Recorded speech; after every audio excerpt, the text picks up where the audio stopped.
I was in conversation through faxes with Tim Burton almost every 2 days. Wow. Like I would get faxes from him via Robin. Sometimes I'd get them directly. Sometimes a courier would bring a bunch of napkin sketches with Tim Burton DNA and sketches on them. So you're like, I probably should have kept those.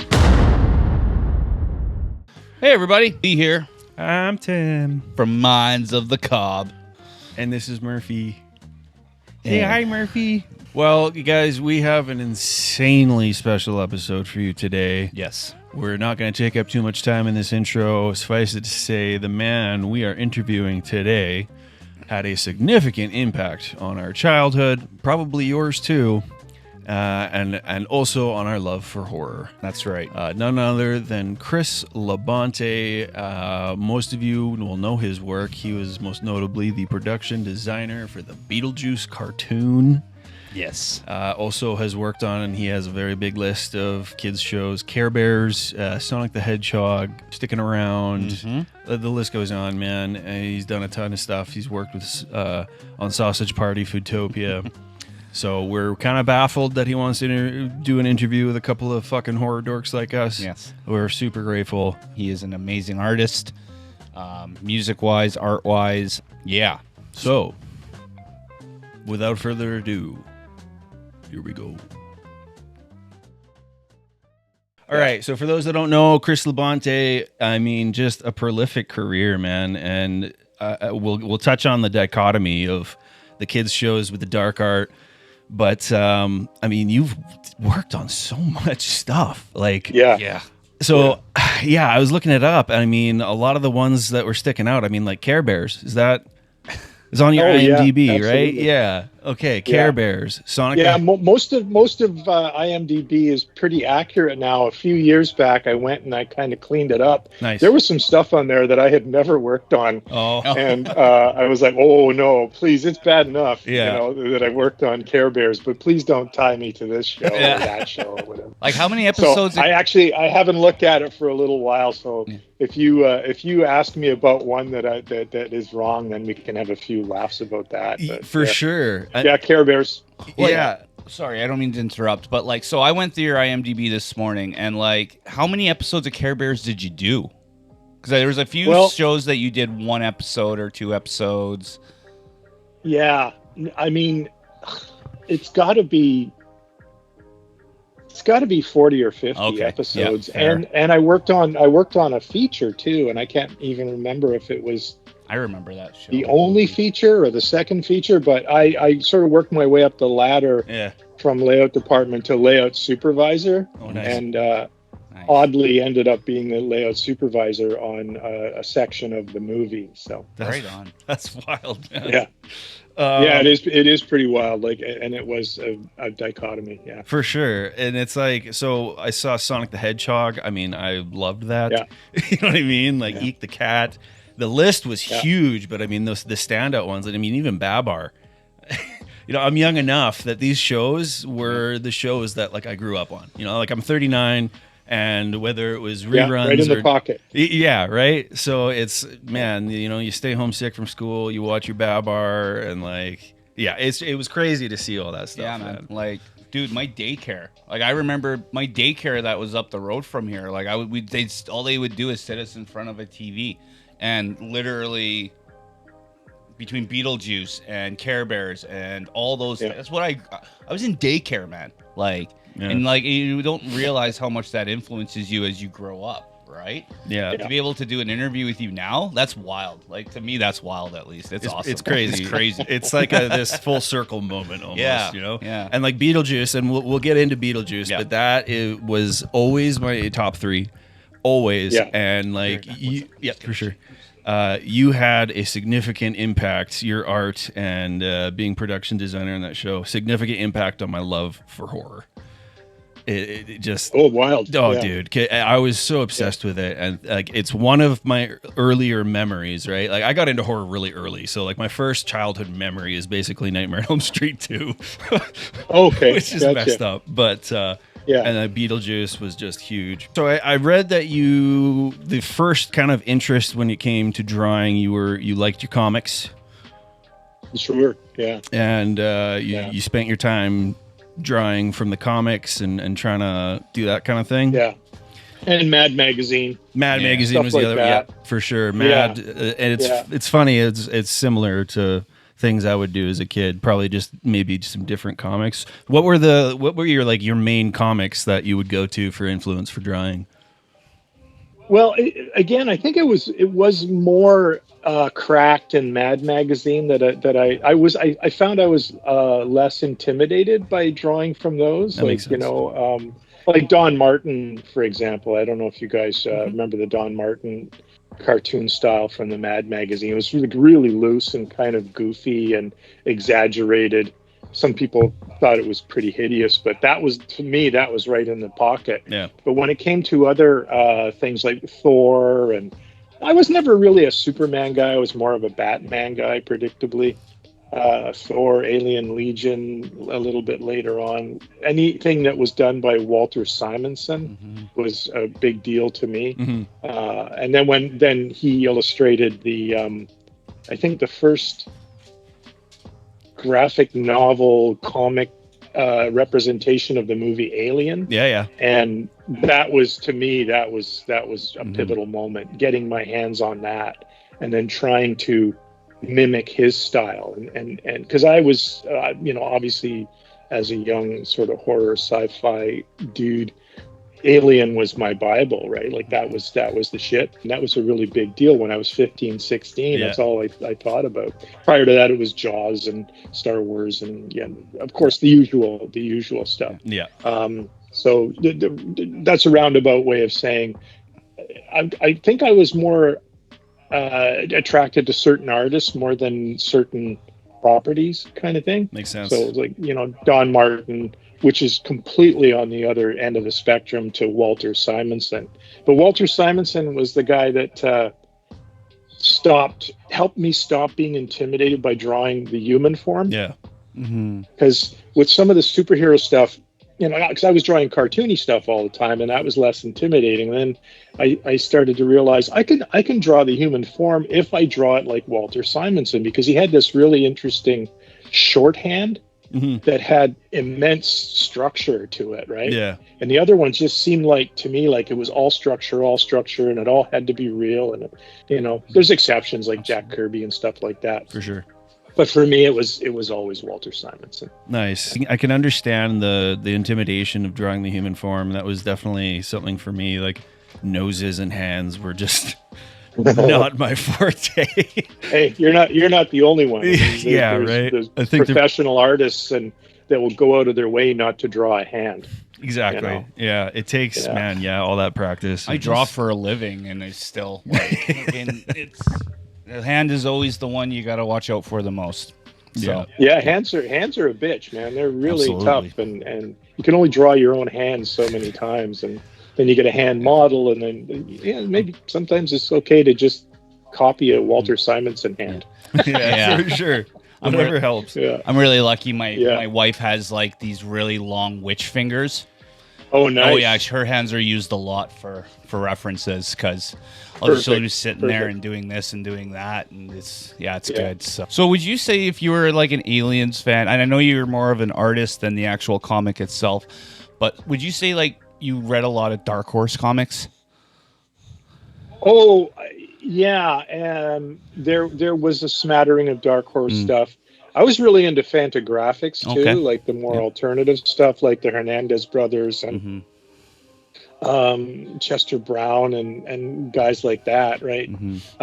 So there was some Dark Horse stuff. If you asked me to name 3 Dark Horse comics, I don't know if I could do it, but it was definitely in the periphery, because I was into comics, but I wasn't really into comics. I only had so much bandwidth, to be into stuff. Absolutely. I was really into music too, so hardcore punk was like that's what I did with my spare time. Nice. And then the job happened during the day, and a lot of times that was Care Bear. So you were filling your head with these, again, as you said, with this dichotomy, these contrasting things. So I wasn't the kind of dude that would just be at the comic book store all the time. Yeah. Although I still like comics, and I did enjoy comics. Anyway, long way of saying, So not as hardcore comic book nerd as some. Yeah. So I'm sorry, I know you probably got lots of No, questions, you're but good. so like you seem to have a big like you said, contrast between dark art and light art, right? Yeah. Because you would have like things like you say aliens or like Beetlejuice, but then you were working on such things as Care Bears. Did you ever have issues? Because like I kind of feel the same way sometimes with my work. Did you ever have a hard time balancing those two contrasts, like yin and yang almost? Well, I mean, you can't help having some of one drift into the other, right? Yeah. Like when I was working on Care Bears, I was almost doing it under protest. And I was doing it because it was the work that was available. Yeah. And the money was good. Yeah.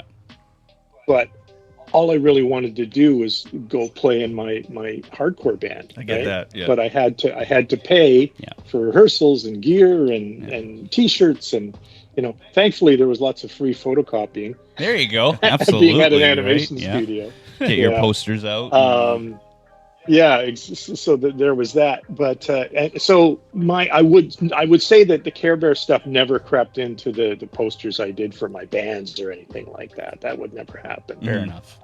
But every once in a while, the darkness would creep into my Care Bears work. I remember there was this very specific section in the movie where because I was a key layout supervisor, there was they purposely gave me the section where I can't remember who the baddie was in that, but he was basically dragging all the Care Bears to some dark kingdom that he had to drag all these Care Bears to this hellish place that he had created. But their idea of hellish wasn't my idea of hellish. Yeah. And I remember I had this long pan. You guys know what a pan is, right? It's a long piece of artwork, and you move the camera across it. Yeah. So I had to do this example of this long pan where the baddie was at the end, just waving his orcs or whatever they were on, and I had this string of Care Bears chained together, and I had to draw the details of the landscape. So of course I couldn't help myself. I had stakes in the ground with Care Bear heads on it and body parts and intestines hanging, and that's awesome. It's like and then I just couldn't help it, right? Because I was almost at the end of my rope at that point. Yeah. And it was hot during the summer. Oh, and I had dislocated my kneecap, so I was working with my leg up on a chair. And it was like I remember all this confluence of things. The air conditioning wasn't working. I was doing this pan. So as a catharsis, I just started drawing the most horrific treatment of the Care Bears that I could. And I wasn't the only one, too. Like we had bulletin boards everywhere in the studio of terrible things being done to the Care Bears, and there was even a book, I think it was about that thick, of tortures committed against the Care Bears. So I'd done this thing, and I thought I had actually kind of held back a little bit, and I showed it to the director, and she was like, "Oh no, no, oh no." Oh, what have we done? She said, "You're getting kind of fed up, aren't you?" Yeah. I go, a little bit. Yeah. Just okay. Well, you know what? It's a great drawing. It's a great layout. I'm going to pass it to. Why don't you pass it to one of your senior artists? And I gave it to one of my artists who was just like kind and gentle. And I said, Can you just soften it up? Soften this up. She did a great job by the end of it. Yeah. I had the artwork that I had done for years. I don't know what it probably in the move. I don't know where it is right now. Oh, that would be so rad to see, man. You know what? It was pretty funny. Yeah. It'd almost be fun to just go and watch that movie now, and then just pick out. Oh, that's where probably the heads were and the spikes and like this and that. Yeah, like you'll see. Cool.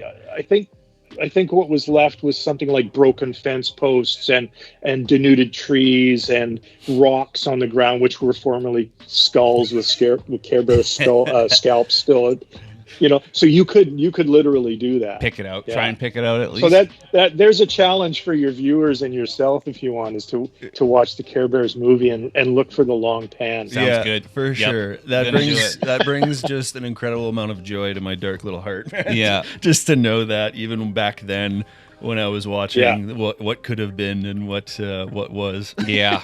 Right. Well, the crew was always kind of divided too. There was, the guys like me and guys and girls like me who just this saccharine sweet stuff was just too much, And so we had to have an outlet. And then there was the members of the crew that were just scandalized by all the stuff that we were doing behind the scenes, and they couldn't understand,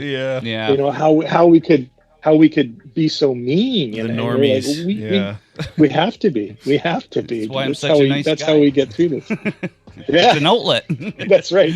You wouldn't like me if I didn't do a bulletin board. That's right. Exactly. It's a healthy outlet, so I don't lose my shit on you guys or whatever. Yeah. Exactly. Well, that's the thing too. Is I think I know you wanted to say Beetlejuice for later on, but Beetlejuice kind of saved me from maybe getting fired or maybe going to jail, because I had I was getting ready to create an incident. For sure. I mean, we can honestly, if we want to go into it now, that's totally cool, man. Like it's a fluid. We're just shooting the shit. You know what I mean? So Beetlejuice.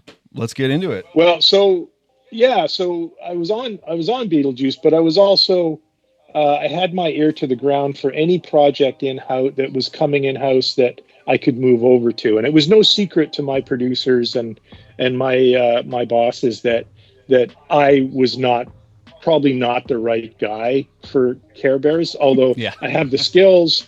And I got an enormous work ethic too, so I will get the stuff done. Yeah. But there is a cost. There is a price to you as my boss, because you got to listen to me bitching and complaining and occasionally kicking a desk over with the splint that's on my leg right now. I told you earlier that I had availed myself of the photocopy room quite a bit to do flyers for the hardcore band. Yeah. That I was in, a band called Son of Happy, which was pretty highly involved and well known in the Toronto hardcore scene in the late '80s. And of course, I did all the posters, for the band, or most of them. Any once in a while, another band member would have an idea, and of course, because we were, socialist, we said, go ahead. So anyway, I had availed myself of a lot of photocopies, but I was always pretty careful to take the evidence out of the photocopy room, because I do it after hours, whatever. And I guess I started leaving a few things down there. And the guy that ran the photocopy room, a fellow named Paul, he really liked the posters and everything, so he started pinning them up on the wall and not reporting me. Like, he was just like, he never said anything to me, but when I saw the posters on the wall, I was like, okay, so he knows this is a tacit permission to do it. So I did it, and then I would maybe leave a poster there and I'd see it up on the bulletin board. Well, again, I'm wandering around in the story a little bit, but I think what happened was the eventual director of Beetlejuice, an amazing Canadian animation legend named Robin Budd, who ended up being like one of my mentors at the time. I think he saw these posters down there, and there was something about them that made him think, I kind of need this guy to be involved in this upcoming project. And it hadn't been announced, but it had been hinted at around the studio. Like, every once in a while you would find a press kit or something, and it would hint that Beetlejuice, the movie, was going to be turned into an animated series. And I think, and it hinted that Nelvana was in the running for it, and we were like, no, it's way too good to be true. And everybody was just sitting there, like, going, please, because even the nerds were like so crazy for Beetlejuice. Like, any animation nerd in the world loves that movie. Right? Oh yeah. And probably loves Tim Burton and the aesthetic that he brings to stuff. So we were all like, going, yes. And it was just because my stuff had been sort of tacked up in the photocopy area, Robin had seen it, and he'd asked somebody to let me know that he wanted to sit down and chat with me. And so he brought me into his office, and he had the photocopies out. And when I walked in, I was like thinking, weird, this is Robin Budd, Canadian animation legend. Is he the one that's going to fire me because I did all this photocopy? Because that'd be kind of cool. And it cool. wasn't anything like that, but what's that? I said that'd be kind of cool. That would have been fine. Yeah. Robin never did fire me, thankfully. But anyway, so we had this chat, and he said, I'd like to see more of your stuff. He said, we got a project coming in, and I can't really talk about it. And I went, is it Beetlejuice? And he went, I can't talk about it. Yeah. And I'm like, okay, fantastic. So, I mean, I hadn't really assembled a portfolio or a bag of work since I had got hired at Nelvana, like 5 years before.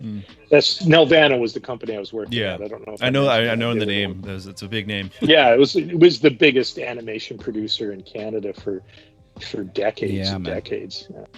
And so anyway, I guess long story short, I got hired, and I not only got hired, I got hired into a brand new position for the studio because they had never had for series work. And when I say series, I mean, like 11 to 22 minute sequential, yada, yada. For series work, they had never had production designers. Usually you get a production designer on a feature. Yeah. Or you get a production designer on Premiere TV or something like that. But Robin, because he's brilliant, he got it in his head that we should be doing designs from script to give to the storyboard artists. And you guys probably know what storyboards are too. Because a lot of time prior to that, storyboard artists had to just make up a secondary character or make up a location. And it was just like, you got enough to do as a storyboard artist. And I can attest to that because I am a storyboard artist as well. That's what I've been doing for the last 10 years of my career. That's what I do. And being asked to do the storyboards and design characters as you go was just like just mind blowing. Yeah. So his idea was, okay, I need a designer who's keyed into the show, keyed into the Tim Burton aesthetic, keyed into the German expressionist aesthetic, which is what we took our inspiration from, tuned into alternative ways of designing. And I guess he thought I was that guy, which when I think about it now, is just like kind of mind blowing too, because I was just some punk, right? That caused a lot of trouble around the studio. Which is kind of, to be fair, it kind of fits. It kind of fits. Yeah. And stole a lot of photocopies. And so he wanted to have these packages, and they ended up being called fun packs, and which is an industry standard now, at least in Canada. It might be in the States as well, but in Canadian animation studios, as a storyboard artist, you get what's called a fun pack, which means it's a lot of rough designs that are right from the script between the production designer and the director, and you get that and you go, phew, I don't have to design every location. I don't have to design every secondary character. I don't have to put just a circle in because I don't know what this guy looks like. Yeah. It's right here. That's awesome. And a lot of times it remains very close to that design because the director and the production designer have worked very closely on what it's going to look like. And sometimes it'll even go up the chain to the client. Like I was in conversation through faxes with Tim Burton almost every 2 days. Wow. Like I would get faxes from him via Robin. Sometimes I'd get them directly. Sometimes a courier would bring a bunch of napkin sketches with Tim Burton DNA and sketches on them. So you're like, I probably should have kept those. Yeah, but, no doubt. So you would say that Tim Burton did have quite a bit to do with the animated series as well. At the beginning, for sure. And then once he got busy with, I think it was Edward Scissorhands. Once he got busy, and Batman. Once he got really busy with feature stuff, he either didn't have time or he just started. I think he started to trust us with it too. Yeah. and he would only weigh in, like he would get the packs, and I don't know if he had time to look at them or not, or whether somebody was chasing him around some Hollywood backlot going, you can look at this, you can look at this, and yeah. So I really don't know the dynamic, but right at the beginning, he was so invested and so involved. It wasn't a bad thing. It was a great thing. Absolutely. Because you would gain from his insight, and to have Tim Burton look at a sketch you did and go, "That's great, I love it." That means a lot. Yeah, that means a lot. I'd say so. Yeah, I've made it. I mean, it was enough to have somebody like Robin or one of the other art directors or directors I was working for them to give me a thumbs up on something. But then add a little bit of accolade from a guy like that, and you're like, oh, I feel pretty good about what's going on. Yeah, absolutely. To know that you're matching the aesthetic and everything, and just that he likes it. Because he has a very unique way of drawing and like aesthetics and how he wants things to look. So to be able to have him go, yep, that's great, absolutely. Yeah. And I for some reason I was able to kind of latch onto it really in real short order. Probably because I wasn't really concentrated on technical drawing all the time, even though I'd been trained in it. But I guess it was this thing that was this project was waiting for me to get involved, and it was a perfect fit, And of course, I learned a ton from Robin, and there was other artists on the project, guys like John Halfpenny, who was the art director, and Steve Whitehouse, who's an amazing Canadian animator who became one of the directors. Like the people that were involved, Ted Bastine, who was the head of the design department. I learned so much from these guys, One thing I wanted to bring up, I watched that show so much as a kid, and I have the DVDs upstairs, so I was watching them a while ago. And the one thing I always really loved about Beetlejuice was, because you had the original animation through the whole show with like Beetlejuice and stuff, but anytime a TV got put on, it was always that odd type animation that was completely different than what the normal animation was. Was that computer? Those were mostly cutouts. Okay. Mostly cutout, and those are the brainchild of John Halfpenny. Okay. Another one of my longtime mentors. Nice. So it was mostly cutout. I think there might have actually been the tiniest bit of computer generated stuff near the end of the run, because we did something like 115 episodes, I think. And there might have been, if anybody was going to experiment with that kind of thing, it was John Halfpenny was going to do it. And of course, Robin was on top of that too. And I was involved a little bit too when John needed my help too, but he really did front that. And it was primarily it was cut out. Sometimes it was stop motion. Oh, wow. Sometimes it was a combo. I guess you'd call it mixed media. Yeah. But there was not a ton of computer involved. It just looked like it. Yeah. It seemed like it, looking at it as an artist today, like as a kid, you don't think about it. But now I'm like, that's like when you have such contrasting animation styles in one show, it seemed like it was a cool, fun experiment. Almost in a way, like it seemed like I don't want to say a risky experiment, but like it just seemed. Oh no, absolutely. Yeah. No, Robin and John, they knew how risky it was, and they had a hard sell too. Like I do remember them selling it really hard to the producers. They weren't sure at all. Yeah. No. And of course, once it proved to be popular, the producers took credit for it. There's so much. It's a rich show. There's so many ideas. Like, how do you guys ever just kind of burn out on, okay, what's Beetlejuice going to turn into in this scene? What's like for characters? Because they're just so out there in all the best ways. Like, did you ever experience a moment where you're like, I don't know what to do for this next one? Or was the team just so good? Well, I don't know if it was a question of team being so good. I think that, well, we were really good. I think so. You guys did a great job. we were kind of we were this elite sort of special forces of animation. Nice. And we worked in this area of the studio which was called the pod, which was actually separate from the studio, and you had to go across a catwalk, literally had to go across the catwalk to get to it, because the studio was redesigned based on its former life as, I believe, a munitions factory. So it was like a big open factory, but they just cleaned it up and made it look kind of cartoony and stuff. But there were these catwalks that you had to go across to get to the pod. So it was like, oh, those guys in the pod are having all the fun, and that's actually why the production packs that I did, that's why they were called the fun packs. It was a facetious name because the designers who had to take my designs and turn them into bona fide rotations and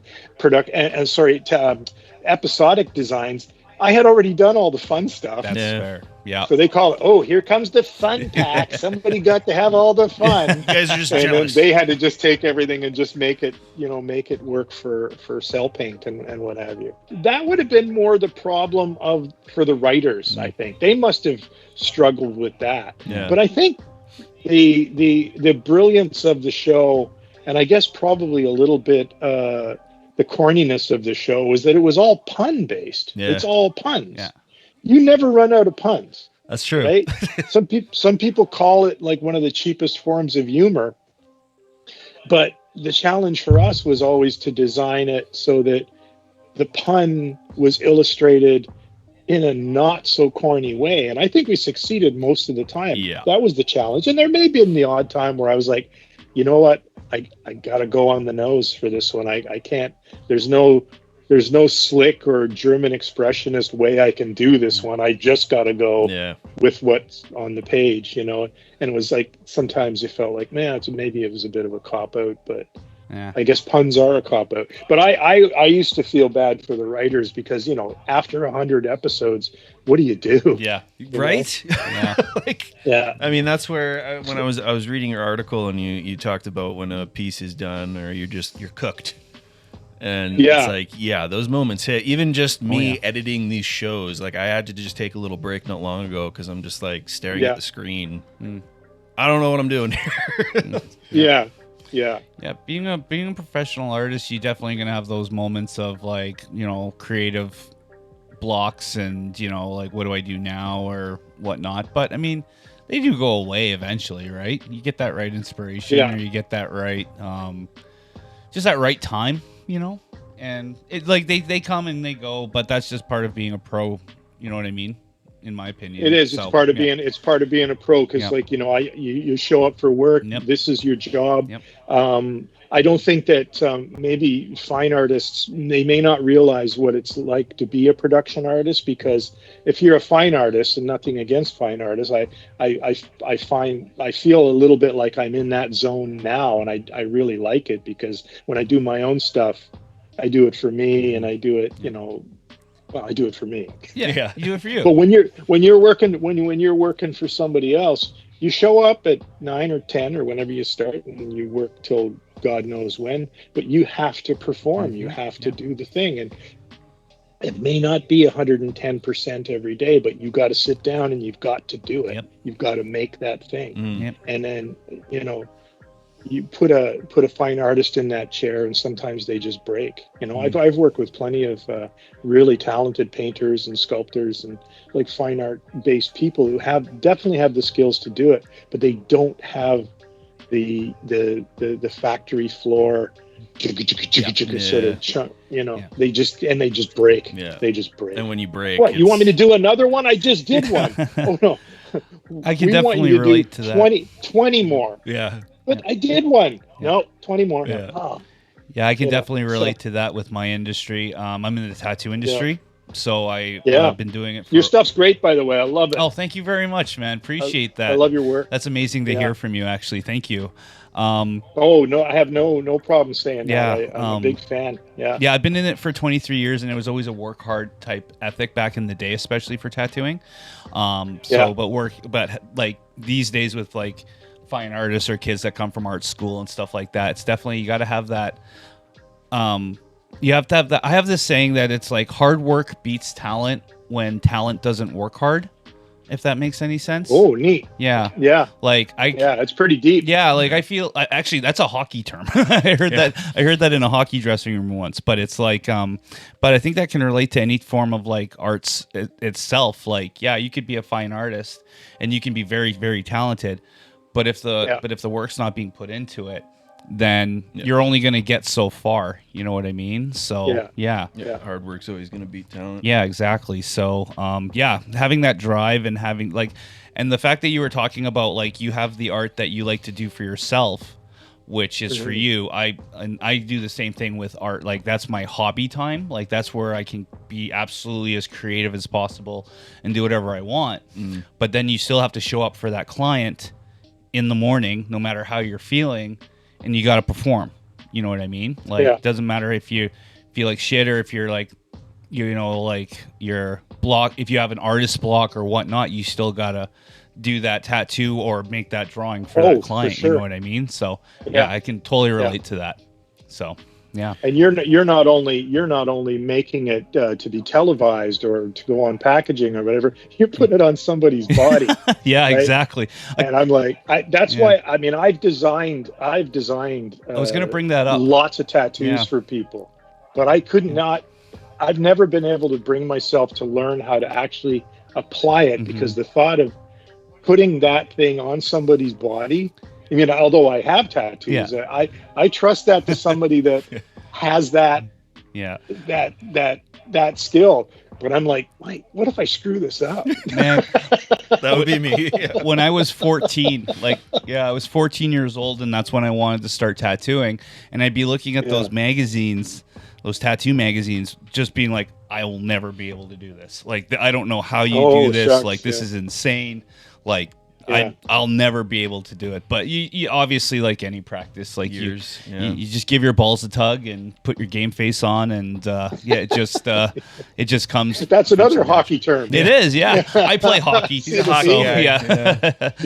my weird little light side thing. But anyways, I digress. Yeah, I read that you designed tattoos for people back in the day, so that's pretty cool. Oh, sure, yeah, man. Yeah, I mean, I still do it periodically. If somebody really wants me to, I will do it. I would do that. But 100%, I would. Do I always just beg them, and I say, don't take it to some hack. No, absolutely, There's nothing worse, man. Nothing worse. Yeah, actually, I did have one of those happen a couple of years ago. I did a design for an old friend of mine, and I said, make sure you go to a good studio with this. And I just took it for granted that he was going to go to a good studio, and he goes off to the islands, and he gets no. The guy eyeballed it. Like, he didn't even, like, I had done a very precise rendering, and based on the direction that I've gotten from my friend, and I don't take direction from everybody, but he's an old buddy of mine, so sure, I'll do what you want. And I thought what we had was great, and he took it to some guy. Oh no, that's always the worst, man. Yeah. And I was like, what did you my do? God. Yeah. It's what happened? Yeah. It's that like, there's a big difference between cockiness and confidence, and especially in the art industry, right? Like, or tattooing industry especially, where it's like you have those guys that you want that portrait? Absolutely, we can do that for you. Or I can do that, no problem. But they really, really can't, and they just don't see it. Cannot. Yeah, then just don't, and they don't see it, right? They don't. It's just like I don't know, man. It's I don't know. Do you I have to get off track with this, but tattoos and artists. Do you ever follow Papa Meat Canyon? Oh, sure. Meat Canyon? Yeah. You know the pump? Yeah, my son and I, that's our, whenever my wife is not around for 20 minutes or half an hour, because she can't stand it. She's like, oh, pee pee poo poo, fart cock, No. So my son and I, we'll put them on for 20 minutes or a half an hour every once in a while. There's this one skit. It's this pumpkin spice latte chick that slowly turns into a pumpkin. I want a tattoo of that chick, because I'm a big Halloween guy and I love that time of year. I want her like half mutated on me, and like luckily I work with some amazing artists, so Emily's gonna do it for me, and because she loves Meat Canyon as well, and I told her what I want, so she's gonna tattoo that on me. So yeah. Do you have any room? Do you have any space left on you? Yeah, for this? the back somewhere. So yeah, probably Nice, like on the nice. back of my butt legs cheek. or something like that. Because I would actually, I'm gonna put this out there right now. I would totally get a drawing from you and get it tattooed on me.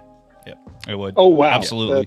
That's You like it's it? such a it's like I said in the Yeah. beginning, man. You've had a very large impact in both our lives, and like the more well, we I thought can about it- certainly talk about that. I'd be honored. All right, sounds good. Yeah, Absolutely. we'll be in touch Yeah. about that because I've decided to dedicate like a part of my leg to just like random cartoons from other like people. You know what I mean? Like, because I get a lot of custom art That's from cool. other people and stuff like that, but like artists that are not in the tattoo world, I always like, because cartoons and animation and comic books, just like you and you, like I grew up with that.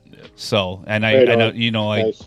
you don't think you're going to get to the point, like you say, where we're interviewing you or talking to this person or Meat Canyon or whatever. So yeah, absolutely. We'll talk one day for sure. sure. Sure, Yeah. absolutely. Yeah. So we will get into your personal art and some music. We'll kind of, I guess, probably combine them because I know I read about your slideshow from hell, what you're wanting to do there. So you initially punk was your like first love, I'm guessing. That's right. Yeah. So which is funny because that was definitely for me that was my first foray. And then eventually it evolved with the metal and all that good stuff. But I was listening. Well, it makes sense, right? Because it's possible. Yeah. Yeah. You know. Yeah. Exactly. I mean, that's you can't just dive into Dio and play that. You know. Yeah. Yeah. No, for sure. Whatever. I mean, for me, it was a lot of like Dead Kennedys and Exploited and Casualties, Oi Polloi, and Operation Ivy. All those just being a little. I'm an anarchist. Yeah. Yeah. So you started with punk, and that's evolved obviously into the metal. I was listening to your band there, Triage. And sorry, what is it? You guitar? Yeah. I'm one of the guitar players. Okay, perfect. Yeah. Yeah, I was listening. Essentially we're a three piece with, and our drums are simple. We don't have a drummer. So I will say I'm a drummer, and Oh well, if you were in town, you know, for sure, man. Yeah. It's been a minute. I haven't played in any bands in a little while, but you're never not a drummer. Well, the triage started during COVID. Really? Right? Yeah, like we're a totally remote band. Like we don't play live. Yeah. Because we all live in different places, like especially with me out here in the woods now. So we started it as an outlet during COVID. Wow. Prior to that, I had been in a punk rock band that did covers of Tom Jones, and you know who Tom Jones is? Oh yeah. Yeah. You guys might be too young. Mars Attacks. Tom Jones, Burt Bacharach, Engelbert Humperdinck, you know, all the stuff that my parents and I listened to when I was a kid. Oh yeah. So we were, it was basically Ramones speed covers of Tom That's Jones awesome. songs. So that's the band that I was in with some old friends of mine.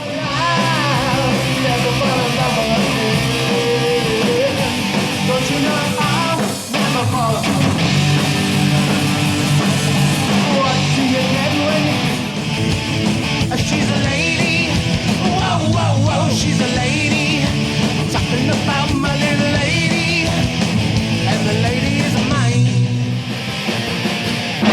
We're in the bottom of heaven, just like SVT goes, dead nuts hit those, wake up on my head, falling, so I just think it's not concerned, tell me different ways, that was done, see them now.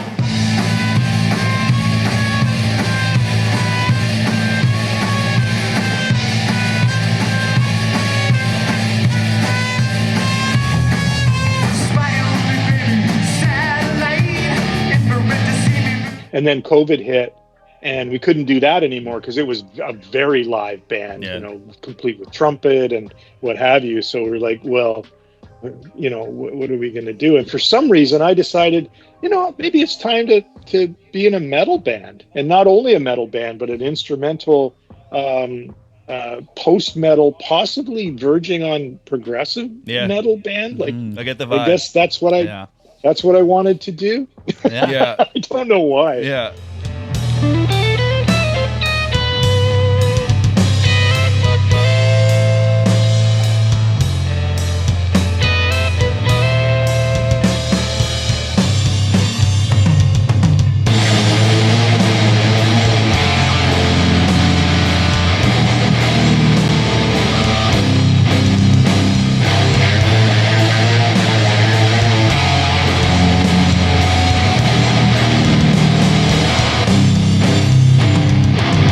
I think it had to do because I was playing the guy that the other guitar player, Matty, who I'm still playing with in that band, but right now we're on a bit of a hiatus. But he was definitely more accomplished in slick metal. You know, not only bands like Black Sabbath is his, which I guess you wouldn't really call slick per se, but he can play everything from Black Sabbath to something really slick. I mean, it's because of them that we have metal. So exactly, yeah. So he was more into that, and he was a fan of the Hard Toms, the band that I was in doing the thing, and he was like, "What if we took your punk rock sensibilities?" And he knew I listened to a lot of metal, but I wasn't playing metal, and brought it into and made this sort of soup, and just did something during COVID. And the drummer who was playing with me in all my previous bands is now the bass player in this band, because it turns out that Chris, our present bass player, just because he's an amazing drummer doesn't mean he wants to play drums all the time. He really got tired of playing drums. He's always loved bass more than drums. And I said, well, you can't really play with a drummer anyway. No offense to drummers during COVID. So he said, okay, well, I'll play bass, and then you guys figure out what to do with the drums. Yeah. Anyway, so that's how that happened. Wow, that's crazy, man. It's funny, the playing drums out of necessity. The last band I was in, I mean, it's been a while. It was 2013. All else fails. Our bass player, Mitch, it was the exact same thing. He was a guitarist, phenomenal guitarist, just shredded. But he played bass out of necessity, and even still was just this amazing bass player. So it was kind of funny. He was always trying to write guitar riffs. Oh yeah. Well, it's the same thing with Chris too. Like he's not only a terrific drummer, he's an amazing bass player. He's also a really good guitar player. Like, and so he was like, well, what do you want to do? Just pick something. I can only play guitar, you know. You're just gonna play it all. He said, well, I don't want to play drums. No, I've been playing drums for years. I don't want to do that. I go, okay, we don't have to. It's funny. I was listening. I was listening this morning, and I love the atmosphere. Like I'm big on the instrumental. I love my like progressive and gent type metal, but I'm pretty eclectic when it comes to that. But I love the instrumental metal, and when I was listening this morning, it just gave me the good vibes, and that's like everything for me. Like whenever I was gonna play something, it's like, do I have the vibe? You know what I mean? Is the atmosphere? What was it this morning? Arterial, Switchback. Right. Yeah, dude, and the videos. Do you do all the videos? Chris and I work together on those because Chris is also. He's a professional commercial editor. Oh, nice. Oh, nice. Cool. He puts together like stuff for Toyota and Honda and Ford, and like he's got a long history of working for agency stuff, right? Yeah. And sometimes I do the videos, sometimes he does the videos, sometimes we do a combination. Obviously, you've seen my artwork in the videos. 100%. Yeah. So sometimes I'll just go to Chris. Here's a folder of artwork that I've done recently that I think relates to this tune, like Arterial with the beating hearts and that stuff. I had just been sort of cranking out hearts with skull faces and stuff for some reason. That's something that I was doing. Yeah. And then Maddie came to us with the song. He wouldn't admit that he was affected by my artwork, but I think he was. Yeah. So I think he wrote a song to fit the artwork. Yeah. So he won't give me that credit. credit. I mean, you can kind of, that's the feeling you get, you know what I mean? Yeah. I was reading up on your thing here, and like some of your inspirations for artists as well, like besides the originals, like, you know, Goya and like Bach and stuff, like, or Bosch, however you say that. Hieronymus Bosch, yeah. Yeah. But I also see here, like, you got a couple of influences of guys that I also enjoy, like Giger and Stedman. Francis Bacon is another big one for me, yeah. Francis Bacon, Yep, absolutely. You can't help it. Like, how many times have I been compared to Francis Bacon by some duffer on Instagram? It's like, this is just Francis Bacon with digital. I'm like, oh, yeah, okay. No, is that all it is? Thanks. Is that all? Yeah. Can you do that? I mean, I don't know. Yeah, Wow. thanks, Tips. The one that really stuck out to me was Ralph Steadman. How has he influenced your art out of? Because I can see it, but like, can you? Yeah. It's such a. I wish that it was there. Probably my current stuff, maybe not as much, but it was definitely there when I was working on Beetlejuice. Awesome. Like if you could see some of the sketches I did, the very early primary sketches I did for stuff. There was quite a few of them that were very Stedman-esque because he's got that energy, and he's got an understanding of anatomy and how to tear it apart and kind of put it back together, or tear it apart and leave it in pieces, but it still looks like a cohesive character. Absolutely. You know what I mean? Yeah. And that's tough. And learning how to do that with a character is a real challenge. Learning how to do that with like locations is even more of a challenge. Absolutely. I get lots of questions from environmental designers who are like, how did you fake your perspective like that? I said, well, that's exactly what it is. I know how to draw proper perspective, but I just sort of relax into it. Yeah. And instead of drawing a line like this, I draw a line like that, and I let it go over there, and then I break it and I leave it, but then I connect it. You just kind of relax into it. Yeah. But you either have it or you don't too. True. Like, do you believe in this? Do you commit to this, or are you faking it? Absolutely. Right? Yeah. Another interesting one was Giger. Oh yeah. Yeah. How can you not? Like, I mean, love everything. Giger? I mean, yeah. Any horror fan, or alternative art fan, and of course, if you like Alien, or if you like the franchise, or anything that he's done production design for, I mean, what can you say? Yeah. It's just it's amazing. Yeah, absolutely.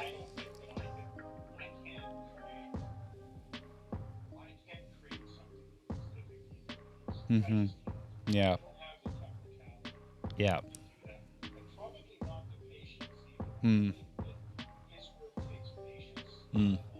Yeah. I don't even want to. Yeah, I don't want to attempt it because it almost feels like blasphemy. Yeah. Interesting. To copy his work. Like some people's work, it's no big deal, but for that work, it's almost too much. It's a line that I don't want to cross. Yeah, you definitely see those artists out there in my industry, especially where like biomechanical dark surrealism is definitely, because of Geiger, has heavily influenced my industry. And you'll see the artists that try to attempt what he does, but then it's also branched out quite a wide range of biomechanical or organic art. But you can see the people that definitely have they try to imitate Giger, but they always, unfortunately, 98% of them fail. Can't out Giger the Giger, man. You can't.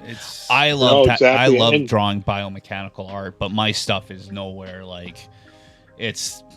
I'm not. I tried many years ago, and I will never do it again because it's just. I mean, I know where you're coming from. I mean, I pay homage to the alien sensibility all the time. Yeah. Like, if you look at my Instagram page, you'll probably see a xenomorph or the big chap. You'll see one of those every couple months. Yeah. I'll do one. Absolutely. But my intention is never to duplicate a Giger drawing or a Giger painting. It's to pay homage to the thing that he made. You can feel but that. I can't help. Yeah. Yeah, I hope so. Yeah. I mean, it's not my. it's not my intention. I have to throw myself into it because, frankly, I'm intimidated as hell to try to. I wouldn't want to try to get close. Yeah. Because it would only be close. That's it. And that's the only time when I get concerned about the audience at all. Sometimes is when I've tried to do something close to something, and then you could just get the feeling from the comments or just the vibe that you were so close. Honestly, though, I think it's better having your own flair on it, right? Because, like you said, it's paying homage, but you're also you're making it your own while paying homage. So it's not just like, oh, he's just trying to be Giger. It's like, well, no, he's established himself, and he's obviously, it's one of his main inspirations for sure. So I love it when I see them, man. I scroll your page often, and it always gets, because Alien obviously was huge for me when I was a kid too, and that movie could have been it's such a big deal. That movie could have been so flippin' lame, and so, because the year that it came out and sci-fi saved Star Wars, but obviously its own rad thing, but that movie could have gone so downhill if it wasn't for that Giger sensibility that was in it. Absolutely. It just would have been so. Well, it was kind of a perfect storm. You had an amazing director, you had amazing production design, had incredible actors, amazing cinematographer. Like, it was just like this perfect storm. And if there had been one weak link somewhere in there, it could have been. Yeah. I've been noticing with your art, you do a lot of digital these days with like digital painting. Is it all digital? It's all digital. It's all digital. When did you because I was a hand drawer myself. Like, I always drew obviously by hand and stuff. I only got into the digital about 5 years ago. How quick or how much of a challenge was it for you to transfer from hand drawing to digital? And do you still revert back to hand drawing? Lee, it was so painful. Was it? When I had to do it on the job. Ooh, interesting. Yeah. I had to do it on the job because we were all paper. Yeah. All paper, and it was. I'm like a bit like a dog in that I have no concept of time. Yeah. Did you just leave? How long have you been gone? Yeah. But there was a specific project that. Do you know of a show called Stickin Around? Oh yeah. That was my my young life. That was YTV, man. I was fortunate enough to be brought on as the assistant director on that. That was just sort of when my career was starting to kind of get on the rise, because I had done the Beetlejuice thing, and I ended up working I got hired in the States because of that work. So my reputation was starting to get built. And when I came back from the States, because I worked in San Francisco, I worked in LA, et cetera. When I came back to Canada, I had a pretty good rep, and so I was invited to be assistant director, because I'd been doing mostly design prior to that. Yep. I was known for designing mostly. But John Halfpenny, the genius that came up with all the mixed media stuff, he was directing Stickin Around. And I mentioned earlier that if anybody was going to experiment with computers, it would be him. That's right. Well, damned if this project, Stickin Around project, was pretty well all computer. Really? And I just got dumped into the deep fryer. Yeah. And I had to learn. Yeah. I had to learn how to go digital, and I thought it was going to kill me. I just I had a headache from waking to sleeping every day trying to do this digital thing. In those days, you didn't, like right now, like I can draw right on my Cintiq here. I can draw right on screen. Yep. You probably use a Cintiq. I use or an iPad. iPad Procreate. Yeah. Yeah. Yep. I use iPad now too. Yep. But back in the day, your screen was still a screen, and you would draw on this little tablet off to the right or left, depending on your side. So you're drawing over here, but what you're drawing is appearing here, and you're like, I remember that. Yeah. and I was like, oh my god, This sucks. And then you had your keyboard shortcuts here, and you had your modifiers, and you're just. I thought I was going to die. I didn't think I could do it. I hated it so much. Well, but once I got it, I was like, oh, that's it. Yeah, not going back. I'm not going back because you're drawing with light. Yep. Right. Yep. And you should not be afraid to get your hands dirty, dude. I've gotten my hands dirty. Right. I've probably done more designs in my career than you've had. Inhales and exhales so far. Absolutely. Oh, I feel you, man. Yeah, I grew up with hand drawing up until, like I say, I think what it was is about 5-6 years ago, because I was the only artist in my shop that didn't draw with a tablet, and so. Everybody's sitting there and they've got their tablets and everybody's all crisp and clean and stuff. And I'm in the corner with paper everywhere and tracing paper and pencils and pencil shavings and shit like that. I think they just got sick of me making the shop a mess. And then my buddy Devin got a new tablet and he gave me his old one. He's like, here, this is a gift. And I think it was more or less for me to just stop making a mess. I was the same way. I was like, I don't know how long this is going to take me to get used to. But I think that I got into it at the right time where it was a lot simpler than when you were using you had to multitask all these things. You know what I mean? Yeah. So I mean, as long as if what you're drawing is directly under the tip of your pencil, that's a big deal. Absolutely. Yeah. But if you're drawing over here or somewhere in space and it's appearing here, that's a whole mind fuck that you just gotta get used to. And we all got used to it. We had to. That was our job. Yeah. But I'll tell you what, the day that a Cintiq showed up at the studio, and I cried. Right?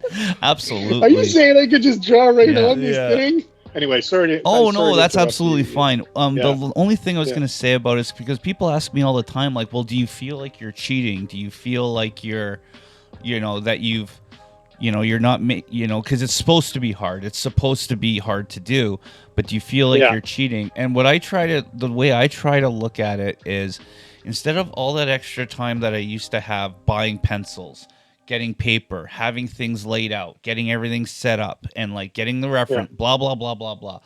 All that time that I spent doing that to prepare for a drawing, I can now put all that effort and thought into the just drawing itself, the actual most important part of this whole thing, if that makes any sense. So instead of... No, of course it does. And it's very difficult to explain that to a layman, right? So to explain that to somebody that has never really drawn professionally, to say to them, I have taken the 30 years of experience that I have, but now I get to do it on this iPad. Yeah. Don't I deserve to do that? Yeah, right. On. I've done my time. You guys would know, right? You're the guys that have been doing it, and you 30 plus years. So I think it's like you said, the layman. It's and there you get them everywhere, dude. You get it in boxing. There's the armchair boxer who thinks, oh, you should just do this. It's everyone's got a plan until they get punched in the face. Get in there and do it. Right, exactly. Or drumming. The thing with drumming, I remember when triggers came out, and I actually was that guy. It was triggers are cheating. It's not quite, because it actually is going to amplify everything that you're doing. So if you hit wrong notes, it's going to be amplified. I digress. There was also that one story. It's a good quote of it's a story about a big cruise ship, and one of the propellers isn't working, and they hire all these guys to try and fix this propeller, and they go with the cheap guys. And no one can figure out what the fuck's the problem with this propeller. So they finally go to the expensive guy who has the 30, 40 plus years experience. And he's there for 10 minutes. And he's poking and he's prodding. And he grabs a hammer and he hits this one thing. Boom, the propeller starts working. And they're like, oh, that's great. Thank you. Cool. That'll be $10,000. Well, that was $10,000. You only did 10 minutes of work. Yeah, but I've spent 40 fucking years doing this to fix it in 10 minutes. So pay me. Yeah. Paying for the decades That's previous. like that's like when some rapper with 25 followers DMs me and goes, "Hey man, it would be really sick if you could do my cover for my upcoming EP." Yeah. And I said, "Oh, okay." Yeah. And I'm already waiting, you know. Yeah. And I said, "Well, okay, what's your budget?" Yep. And he'll tell me his budget, Yeah. or he'll say something, or he or she he'll say something like, "Well, I'll give you credit." I go, Credit? I don't need. Yeah. I don't. Because Yeah. you're just starting out, right? Yeah. Yeah, No, for sure. yeah. Like I don't know where that sense of entitlement comes from, and that lack of understanding. Absolutely. And you For know, sure. every once in a while, I'll get a little deeper into a discussion of a commission because I think they're serious about it. Yeah. And then I'll come down to what you're asking me to do is this, and this. Am I correct? Yes. You want something that looks like this painting I did? Yes. I said, okay, well, this is how many hours I put into that painting. That's the amount of hours I'll put into your painting. That's right. And this is my rate. And so the total is this. And they just like, holy shit. And I go, yeah. Yeah. Absolutely. Oh yeah. Yeah. 100%, man. That's what you're asking me to do. And Yeah. it's the same as the propeller guy. Like, you Yep. know, Yeah, man. I'm gonna hit your propeller for 10 hours. Yeah. You know, Yeah. so give me the Yeah. money that costs. Unfortunately, Yeah. the times like we talked about it a while ago, but end times, man, people are just dumber and just can't really comprehend, you know, putting the work in and what that means. And Well, that's how we end up with AI. You know. yeah, that's where I was exactly. going. Yeah. I mean, of course, that's a huge topic we could get into Oh, yeah. too. But You don't when want to get I me started. when I have people compare what I do to AI, Mm-hmm. I just said that I can't have this discussion with No. you because you have no idea what you're talking about. Exactly. I don't know how does typing in a prompt and having a computer do it for you equate to what I do digitally? Well, you're using a computer. Yeah, I'm using the computer as a tool. Yeah. Well, I'm using it as a tool. No, you don't understand. I know, not to No, you're- mention even just the fact that AI is not creating from nothing. It's going off it's of what it's stealing. been trained with, which is other people's shit, and it's going to be Yeah. subpar. And again, it's a prompt. Like, fuck off. Yeah. I can't stand it, man. I could go on forever about it. And Well, but we could do a whole week. Oh yeah. Oh, dude. Absolutely. Yeah. I judged a tattoo competition at the convention we just had, and one of the artists there was looking out for AI generated tattoo designs, and like that would knock off points and stuff like that. And I was just like, well, yeah, I guess. Like, I don't know how you would be able to tell. He's like, I can tell. Like, you can tell what's AI and what's not. And he's like, absolutely. I'm like, oh, okay, all right, that's fair. But like, I get it. It's definitely about the amount of effort that's put into the drawing. Like the drawing that I just did on my Procreate, I went through the time lapse of it, and I saw how many hours I put into this thing. You know what I mean? And like, you can say that I did it digitally and that, like, you know, all that stuff, but I'm using paintbrushes on this program. I'm using these sketch pencils. I'm using this. And then if you look at the amount of time that was put into it, like, it's like over 50, 60 hours. You know what I mean? And it's just like, wow, damn. Like, so I don't know. I think like transitioning to digital was awesome in the way of like being able to save that time for prepping and all that, but like I think that it makes the art just that much more special because you're putting in all your energy and thoughts and effort into the most important part of the drawing. You know what I mean? Yeah. Like, and then you can add some other little things to it. Yeah. You know, you can mess around with it digitally, but you're still using your experience and your skill to use those modifiers and those tools to, you know, if you want to put a little sparkle on something, or you want to put a glow on something, or you want something to bloom over here but not bloom over there, or focus something here or not. Yeah, you could do that with hand painting, or you could do it with hand painted digital. that's right. You know, you're still using your skill and your ability, and maybe you're plussing it. Maybe that piece would not have been the piece that it is without digital's ability to just add that little thing. Absolutely. And sometimes I surprise myself too. Like I call them happy accidents, Yeah, right? Where I love I'm that messing word. around with modifiers and sliders and stuff like that, and suddenly boom, and I'm like, Yep. wow, that looks Absolutely. really good. Yeah. And some people would say that that's cheating, but I would say no, it's not, because it's still my piece, That's and right. I'm the one that picked that setting. I could have deleted it. I could have gone further. I could have overworked it. I could have underworked it, but I made that decision. Yeah. Absolutely. That's what it's about. It's about decision. That's I right. feel like, especially because, you know, obviously you have the experience, pencil to paper.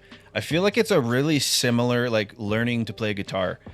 It's always better to learn on an acoustic and then move to an electric, because electrics, they're easy to finger, frets are closer together, and you have more to play with. It's very similar, where it's like learn here first, because it's going to be easier and you'll be able to do more once you get to the electric.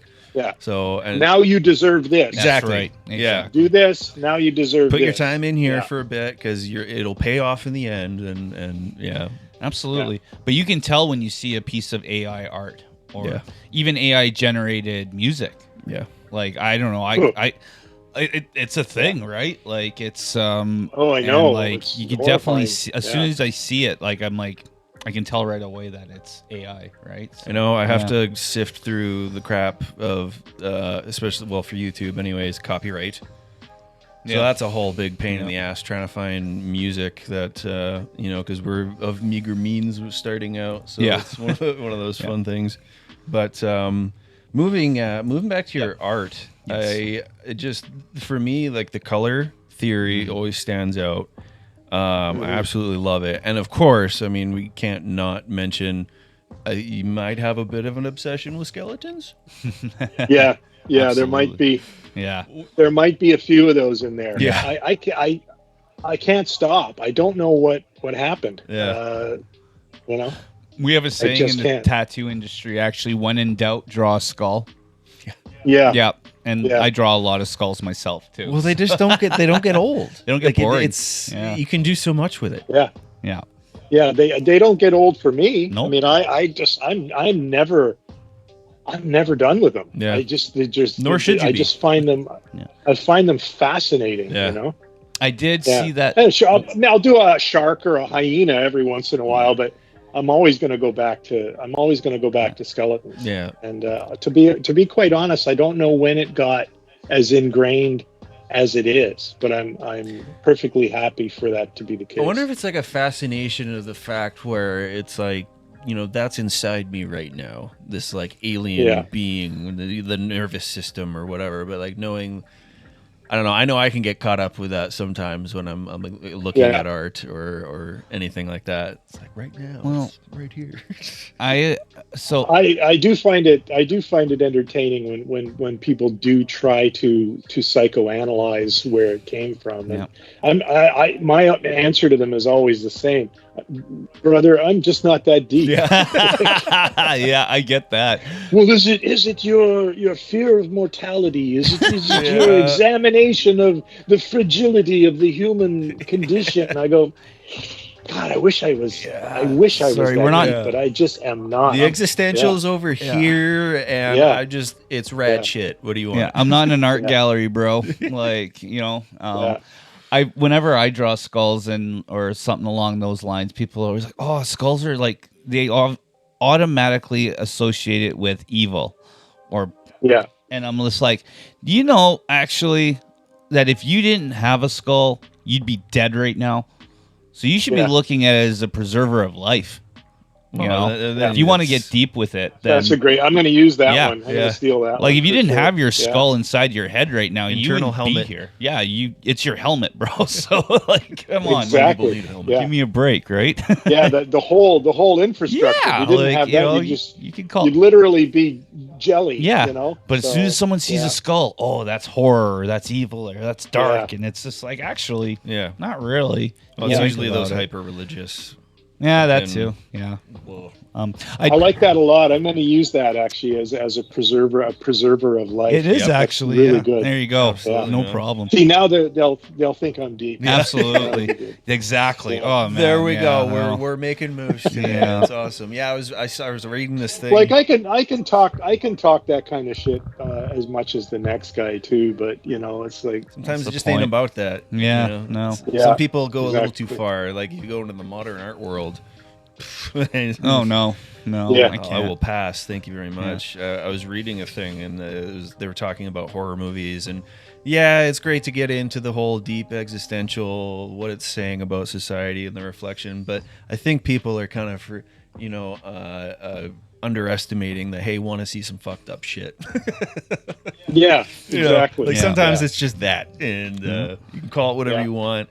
I know I had a curiosity for all that shit, and it grew and grew. And I think the people that explore it more are usually the raddest people, the most down to earth, and they're not repressing anything. You know what I mean? Like it's coming out in that form, and yeah, I like it. Well, I spent a couple of decades directing cartoons, right? And when you're a director, you have to justify everything you do to someone.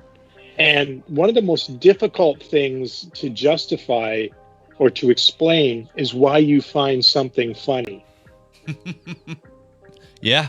How would you like it? How would you like it if your day job was, okay, I did this funny thing. I'm sharing it with you. Oh, this is funny. Why do you think this is funny? And I have to tell you why I think it's funny, even though you've just told me it's funny. Just explanations for Try everything. doing that every day for 20 no. years. Nothing's funny anymore. And not get sick of explaining yourself. Yeah. Because that's part of what a director does. And that's actually kind of what drove me out of directing too. I mean, I really got tired of just explaining myself all the time. That makes sense. And I understand where it's coming from, because producers and it's mostly producers actually, and clients, whatever you want to call them, they can't create per se, so they want to understand what you're doing with their money. Yeah. Fair. I kind of get that, bro. Yeah. Yep. I get that. They're like, so we've paid you this amount this week to do all this stuff. You've shown it to us. Oh, it's quite funny. Now, can you explain to us why it's funny? And you're like going, oh my God, but you really? Okay. Yeah. So, and you can't say, oh my God, really. You just have to blink, count to whatever you have time, count to 2. And then you got to go, blah, blah, this is why I think it's funny. And blah, Just blah, sucks the it's like, soul right out of it. Oh man. it can, Yeah. yeah. So you do that for 20 years, and then when somebody says to you, "Hey, you want to do a bunch of storyboards for the ass end of your career?" You go, "Yeah, I'll certainly do that," because I won't. And then every once in a while, you do have to explain why you storyboarded something, and that's okay, because then I just put the director hat on and I go, "This is how I, this is why I do." Oh, yes, very good, very good. So, is there any? And yeah. No, I'm sorry. I don't mean to interrupt you. I was just gonna ask go if ahead. there was any cool project storyboards you're doing right now, for television, or for what are you currently working on these days for storyboards? I'm not doing any boards right now. You're not doing. Okay, sorry. There's 2 things going on right now. One, I've decided to take only projects that are of really great interest to me, because the previous 2 that I did were not of any interest to me, but I did them anyway. Fair. Yeah. Taxing. Yeah. Yeah. Oh man. And also, there's been quite a downturn in the industry too. Okay. Fair. Over the last year, there's been very, very little work, because partly because of the studios retooling after COVID. The writer's strike didn't help. The weird relationship that we have with the United States of America right now is affecting everything people do. So studios are not putting out large amounts of money to make original product. You need the sure thing. Right? You see a lot of rehash. Yeah. So they're doing a lot of it below the border, in-house. and so you sort of see the results. Okay. So I haven't had anything come across my desk that is of a great interest to me. And like I said, the last couple that I did, I was like, ooh, I can't do another one of these. You know, I can't do this cutesy stuff. Yeah. I'll do 2 or 3 of them, or I can't do this really earnest stuff. I'll do 2 or 3 of them, but I only signed on for that. And then it's been pretty quiet. Now I don't know if it's because I've said no to too many things, or whether I'm pretty sure that it's where the industry is at right now. I was gonna say that definitely makes a lot of sense, especially studios. I mean, I couldn't imagine having to work for studios because it just does not sound fun to me. But we're seeing a lot of the sure thing because they need to make their money and some. And honestly, I really feel like that bubble's gonna pop sooner than later. Yeah, you know what I mean? Like people are starting to get fed up. Yeah, you know, and the AI, like there was a pretty good win. YouTube content, whatever. I hate using that word. But with YouTube, you know, they're disqualifying the whole category of AI videos from being able to monetize now. So if you do a certain number of just AI videos, then you're not getting monetized anymore. So little things, we're starting to get there, but I think we're going to see a resurgence because if you look, like even just like VHS and DVD sales are going up.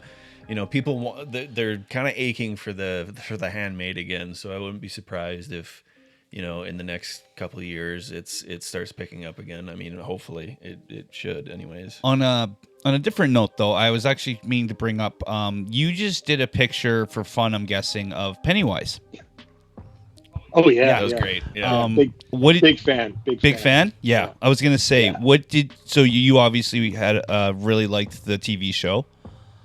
I love Welcome to Derry. I loved it so much. Nice, yeah. I did too. Yeah, and the movies. I like the movies a lot too. And of course, you know, I'm like everybody else. As a horror fan, I'm a big fan of Stephen King. Nice. You know, love him or hate him. I love him. I think he's great. Nice. I admire the work ethic. It's not always spot on, but you know, if you're working as hard as this fucking guy, then not everything is. He never stops. Yeah. Anyway, I sort of went off. No, that's fine. That's cool. Yeah, love the Derry universe. I'm very excited to see where they take it for season 2. So it's going to be really interesting. Yeah. Is there any new horror movies that you were excited to see? That I am excited to see? Or that you have seen recently in the recent times. The most exciting thing I saw recently, and I can't believe I missed it, was Barbarian. Yeah. Oh wow, yeah, that's good. Yeah, an original. Holy shit! Yeah, holy shit! That's awesome. I loved that, and I didn't know anything about it. Yeah, you know, me neither. I'm a fan, but I guess I didn't, because I saw weapons, and I was like, I love that a lot. Yeah. And it's like, well, let's go through the what else has he got? Yeah. Holy shit. Yeah. I think I like Barbarian more than Weapons, actually. I like Barbarian more than Weapons. Yeah. And he's coming out. And I like Weapons a lot. Yeah, for sure. And he's the director for the new Resident Evil. Yeah. Which looks cool. Amazing. Yeah, I can't wait to see that. You know, if you're going to do rehashes, if you're going to do the sure thing, why not? Yep. Yeah, absolutely. Do that. Yeah. Explore. Yeah. It's obviously going to make fans mixed reviews. Like, you know, you're not going to be able to please everybody, obviously. But who wants to hear the same story over and over again? You know what I mean? Some people do, like Marvel fans. Holy fuck, guys. Yeah. Yeah. I don't know. Layman's. It's like Batman. I can see 50 Batmans, no problem. Like... Well, thinking about what I was saying earlier about as a director, you know, having to explain every little thing you do and explain every concept that you put forward. Imagine the explanation that Zach Kreger had to come up with to tell them what he was going to do with Resident Evil. I can just imagine the tap dancing and bullshit that he had to, you know, and of course he means it, you know, and he's very well spoken about it. Yeah. But how much of that, like, I can only imagine he went back to his house or his hotel after every session and just went, oh my God. Boy. Absolutely. Yeah, no, like, boy, did I ever create a lot of bullshit in that meeting. This is gonna go one of two ways.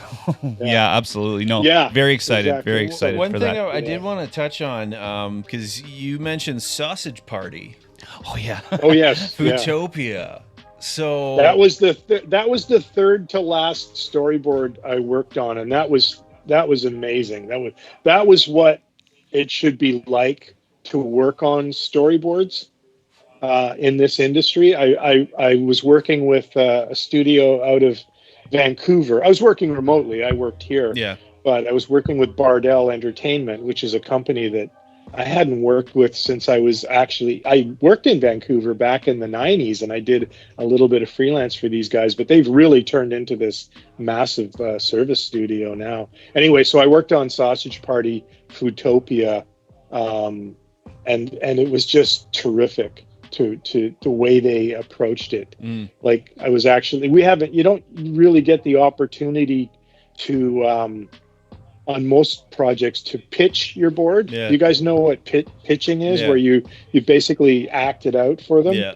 But the beauty of digital is that I not only got to act it out, but I also had the actors dialogue and stuff, and I had it made to my own timing. Nice. And I didn't really have to explain what I was doing, but you could take a little break and just explain why you did this or did that, and you get some additional laughs. So it's almost like being a stand-up comedian in that, and you're presenting to people that have really great senses of humor too. Like I was presenting to Seth Rogen occasionally, although he never really admitted he was on the call. You would just see this fake name show up, and you knew he was there, but then you'd hear the laugh. I was gonna say, like, did he laugh or something? Yeah. He didn't mute it. And then to get the two writers that he works with on all his projects, to have them laugh out loud. That's something that you've done. Again, it's very, very, you don't get that opportunity in animation because we work, it's a solitary thing, like, especially if you're a board artist, because you're just sitting there all day, just cranking, 10, 12 hours a day, all by yourself, reacting to the script or reacting to the dialogue or whatever. And then at the end of it going, hope this is okay. Yeah, absolutely. That's cool, man. I made myself laugh a couple times, but on Sausage Party, we got the opportunity to pitch, not only pitch to the client and to the director and the writers, we were also pitching to the other storyboard artists. Everybody was on the call. It's like we were all in the same room. Nice. And to make another storyboard artist laugh, Yeah. because we're usually a real tough room, Yeah. right? Like, like I'm not going to just blurt out laughing because somebody's done a pratfall or something like that. When you can get them to laugh, that's a real treat. And so I got to do that on a bi-weekly basis. And the other brilliant thing they did is they divided it into small enough sequences where you could relax and do your thing. Nice. In those 2 weeks, instead of cranking out twice the volume and then just hoping it's going to be okay. Yeah. So that was a terrific gig. And so I did that one. And then I was going, okay, let's do another season of that. But there never was another season of that. It just didn't hit the way they thought it might hit. We did 2 seasons in one. That's because I worked on it off and on for like 2 years. Yeah. So that was a really good gig. And then after that, I worked on a Disney program, and I'm not even going to name it, but it was so sweet. Oh yeah. That Too sweet. I thought I was back in Care Bears again, but there was no Beetlejuice to come and rescue me this time. Especially just coming from the Sausage Party type environment. That's what I was coming from. Yeah. Yeah. And I'm not even sure why they thought I was going to be a good fit for this thing, but I guess the producer had some faith in me, and I have since apologized to her because I said it's not. My heart was just not in. She goes, yeah. When I think back on it, the people that were really into it were kind of weird. I went, yeah. I bet. I felt like I was in a cult of cute, and I did not fit in. Yeah. Yeah. After one Zoom call after another, where anything I said was kind of like a lead balloon. Oh no. And I was thinking to myself, wow, I'd say something like that in the Sausage Party pitch, and they would just laugh their asses off. Yeah. And I say it here, and it's like, oh no, no. Yeah. Oh, you need to fucking loosen up a little bit, people. No. And then the thing I worked on after that was a completely different kind of weird. It was this thing that, and I'm not going to name it again, but it was this thing that was actually fronted by the Mormon Church, and I didn't even know until I was almost done the thing that's where the money came from. And I was wondering why the whole show was just, it wasn't religious. It was just really, you know, the term earnest? Yeah. Earnest, just so serious and you know, kumbaya. And I was like, no. And then I found out later that it was going to be televised on the Brigham Young television network, which is, you know, of course, Mormons. Brigham Young? And I went, that's what it's Brigham Young. That's what it's called. Brigham Young television. Yeah. Yikes. And the show, I'm not going to say That's the fair. name of the show, but Nope. it was kind of, I guess, loosely based on some kind of edict. Anyway, it was okay. Yeah. It was okay. It was really high end. It was Yeah. really well animated, but it was boring as fuck. Yeah. And I was just like, oh my God, I can't. I just can't. I can't. Oh I mean, no. it makes me think Yeah. of I don't know if you watch South Park at all, but the episode where he meets Oh, the sure. Mormon, Yeah. and it's like that's exactly Yeah. it. The earnest and the Well- it's family night, guys. Yeah. I mean, have you guys seen the Book of Mormon, the musical haven't. play? Not No, yet, no. I want to. Has it come through? If you ever get an opportunity, I've seen it twice. Yeah, eh? yeah. If you ever get an opportunity, if you're at all irreverent Oh. and sacrilegious, you're gonna have a time of your life. It is so good. Is it true Yeah. that they actually, after you leave the Book of Mormon, there's actual Mormons outside giving you pamphlets for Probably. being a Mormon?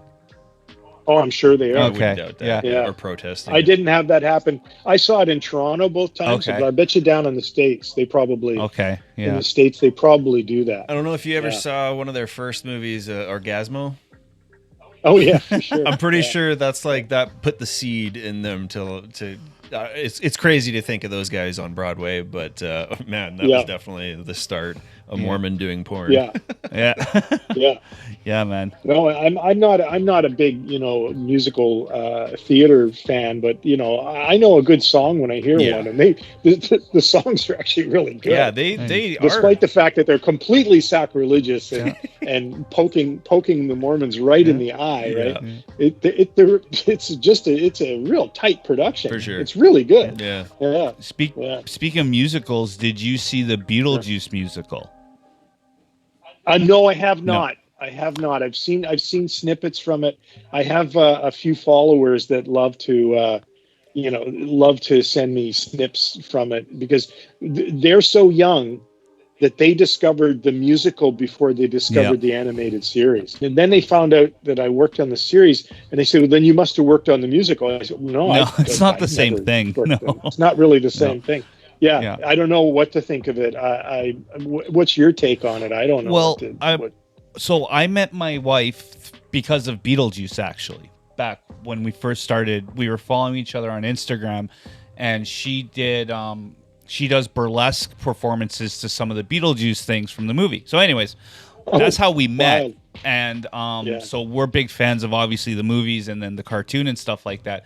So for her, I took her to the musical for, I think it was her birthday or something like that.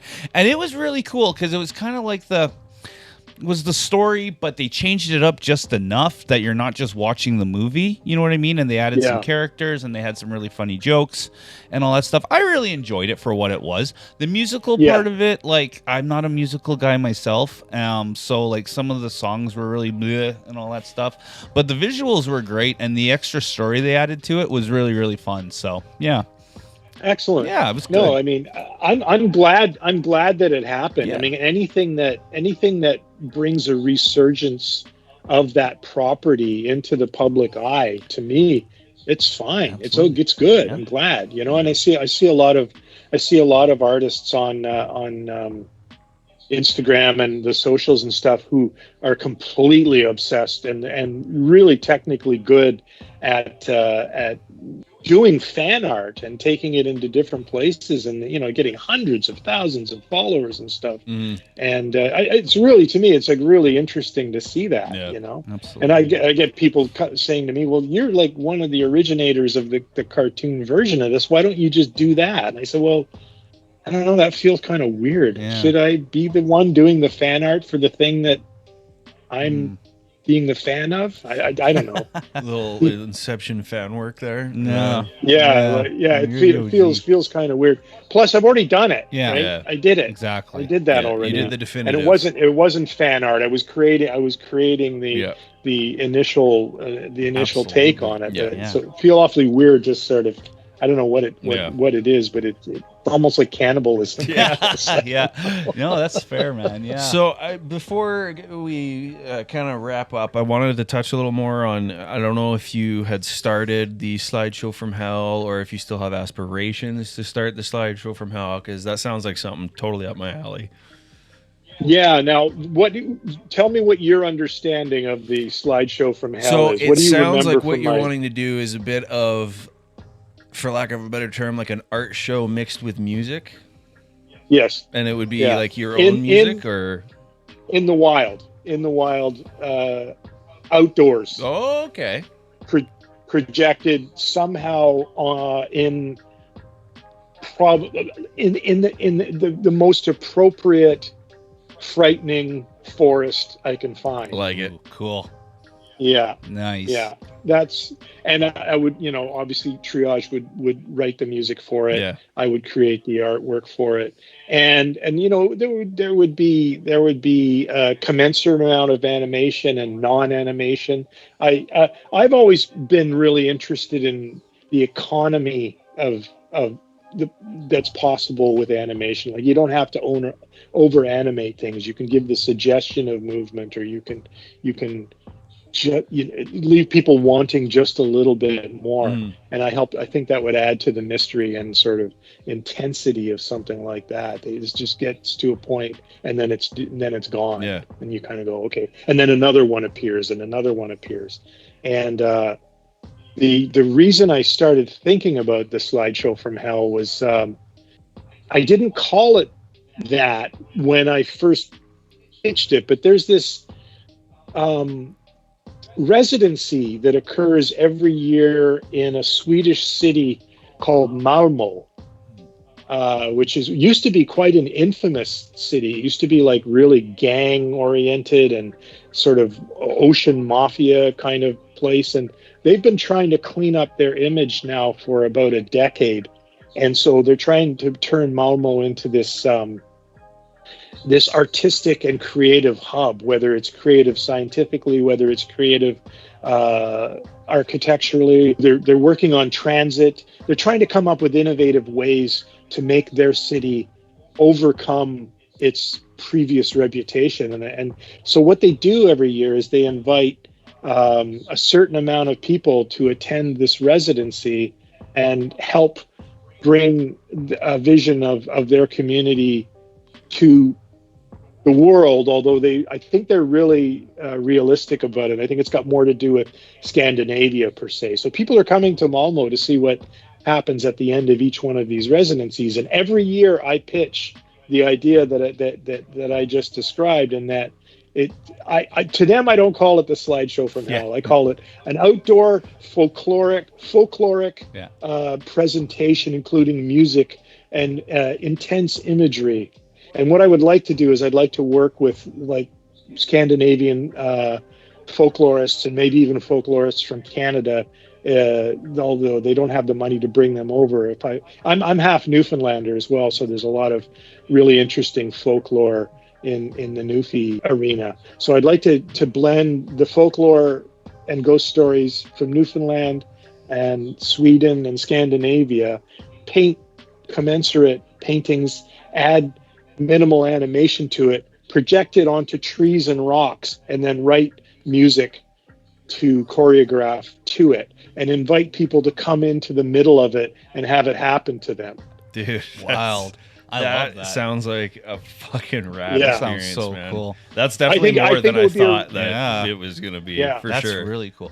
And that almost seems like the type of project, like you said, you could bring it over to, you said Sweden. Where'd you say? Sweden, Yeah. It's Sweden, yeah. But you could almost Yeah. do that type of like a tour across like other places as well. Like almost anywhere that has a forest, really, if you think about it. You know what I mean? Exactly. Like, I would just need to find the right resources and people. Like, how do you how do you have portable projectors Yeah, of that absolutely. intensity? What material is there? A material that's environmentally safe that you can drape on the trees? Absolutely. Is it some kind of webbing? I know all these things are out there. Yeah. I just have to be introduced to the people that know how to do it. Yeah. Because I wouldn't want to half-ass it. Exactly. I want this experience to be as intense as possible. Yeah, putting the time in, especially for something like that, I think, like, yeah, it's a lot of work to figure all that out. But man, I think that would be a gigantic payoff. That sounds super. I think I think that the experience would be, like you said, would be great to experience that. Yeah.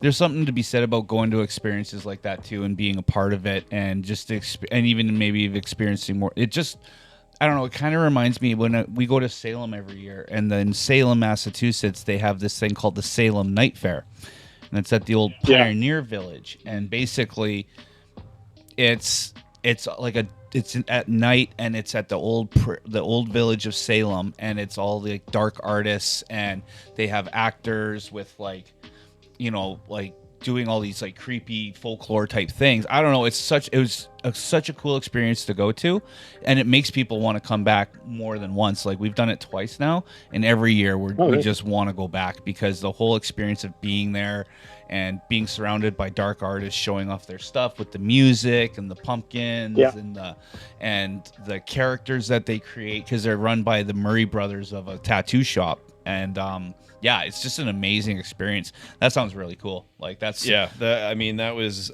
because I just read that in the article, and I was like, oh, I love that idea. Yeah. But hearing what you're thinking, man, I think you should definitely sooner.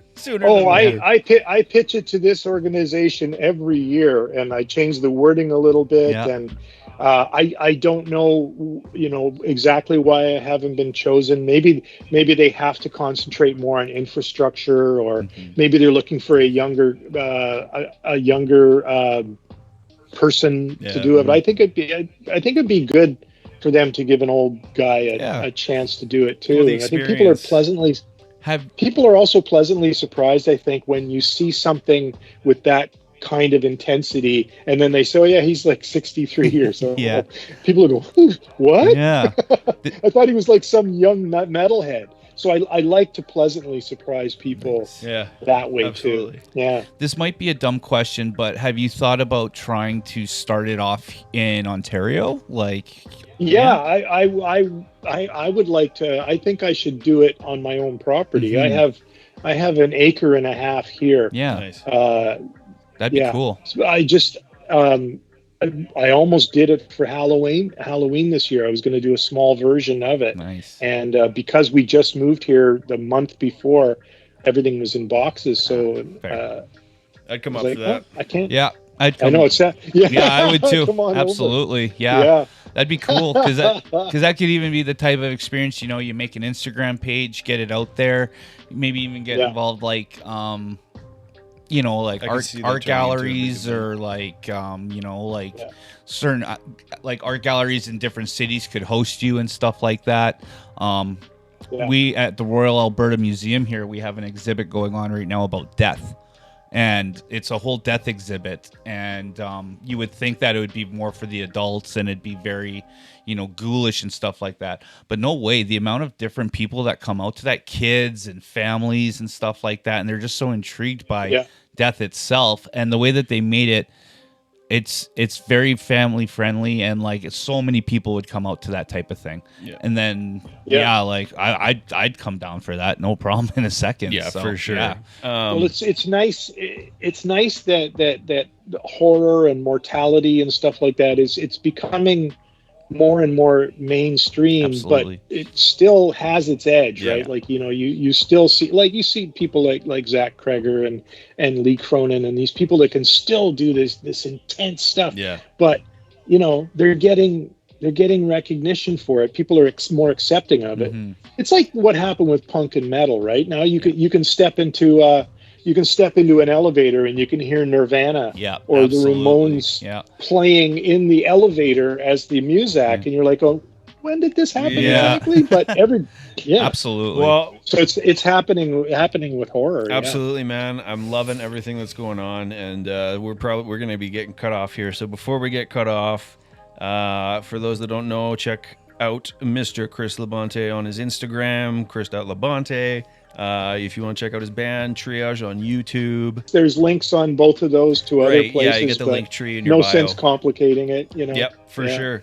And man, we're very grateful for you taking time out of your day to sit down with a couple dorks. Oh, my pleasure. Yeah. I like what you guys are doing. Thank you so much. You know, and Thank you. No, it's good to promote a couple of red-blooded Canadian boys as they battle their way through the sea of mediocrity. Absolutely. Hells yeah, man. brother. That is very well said, and we great. might have to actually steal that from you. Yes, you're welcome to. Hey, I'm already stealing Lee's line about it's the skull is the preserver of life. Sharing is caring, bro. Sharing is caring. So, Share. It was an Absolutely. absolute pleasure to meet you. It's been amazing to talk to somebody that we used to like. We watched your stuff growing up as kids. Yeah, man. It was an absolute honor.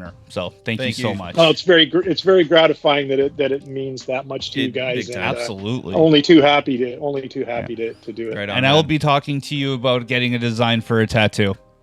So okay. Yep. Right Hold you to it. Do that.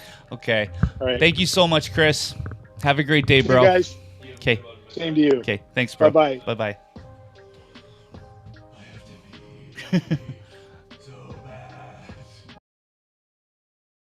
In what year was Mary Shelley's novel Frankenstein published? 1818, 1881, or 1908?